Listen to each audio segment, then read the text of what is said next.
Merhabalar, Elif'in mutfağına hoş geldiniz. Bugün sizlere Ramazan'ın vazgeçilmez tatlılarından biri olan tam kıvam, tam ölçü güllaç tarifimi paylaşmak istiyorum. Tencerenin içerisine 7 su bardağı sütü alalım ve üzerine 2 su bardağı toz şeker ekleyelim.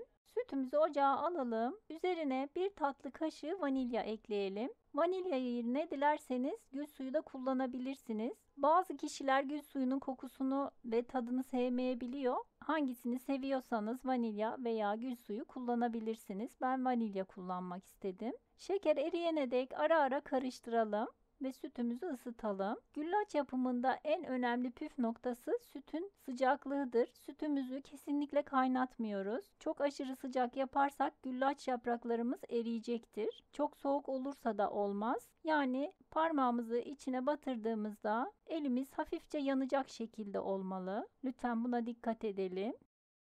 Tatlım için ben dikdörtgen borcam kullanmak istiyorum. Ama siz isterseniz yuvarlak bir tepsiye de yapabilirsiniz. Hiç kesmenize gerek kalmadan. Ben borcam kullanacağım için kenarlardan kesiyorum. Parlak kısmı yüzeye gelecek şekilde borcamın içerisine yerleştirelim.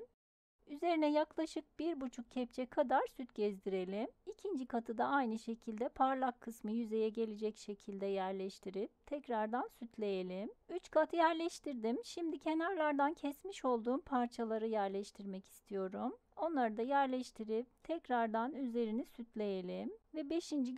güllaç yaprağımızı da yerleştirip üzerine 1,5 kepçe kadar sütle sütledikten sonra üzerini yine sütleyelim ve bakın bir kase kadar iri çekilmiş ceviz kullanacağım. Arasına serpiştirelim her tarafına gelecek şekilde. Yine aynı şekilde parlak kısmı yüzeye gelecek şekilde güllaç yapraklarımızı yerleştirip ara katlarını sütle ıslatalım. Yine kalan parçaları üzerine yerleştirelim. Ve 5 kat güllaç yaprağımız bitene dek aynı işlemi tekrarlamamız gerekli. Ama bu aşamada ben sütümü bir miktar daha ısıttım. Soğudu çünkü. Dediğim gibi elimiz biraz yanacak şekilde sıcak olması gerekli. Siz de sütünüz soğursa ara yerde ısıtabilirsiniz. Ve son kalan güllaç yaprağımızı da üzerine yerleştirelim.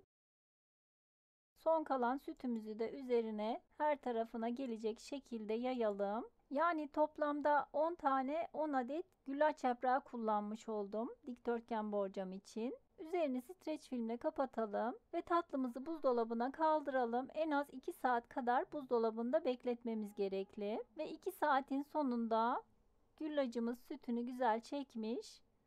Dilimlere kesiyorum. Bu aşamada isterseniz güllaç sütü seven bir tatlıdır. Ne kadar süt eklersek içine çekecektir. İsterseniz üzerine tekrardan süt ekleyebilirsiniz. Kuru olmasını istemiyorsanız. Üzerini çekilmiş Antep fıstığı ve çilekle süslemek istedim. Siz de dilediğiniz şekilde süsleyebilirsiniz. Ve güllacımız servis için hazır. Umarım sizler de dener ve beğenirsiniz. Kanalıma abone değilseniz abone olup zil tuşuna basarak bildirimleri açmayı unutmayınız. Beğeni ve yorumlarınızı bekliyorum. İzlediğiniz için teşekkürler.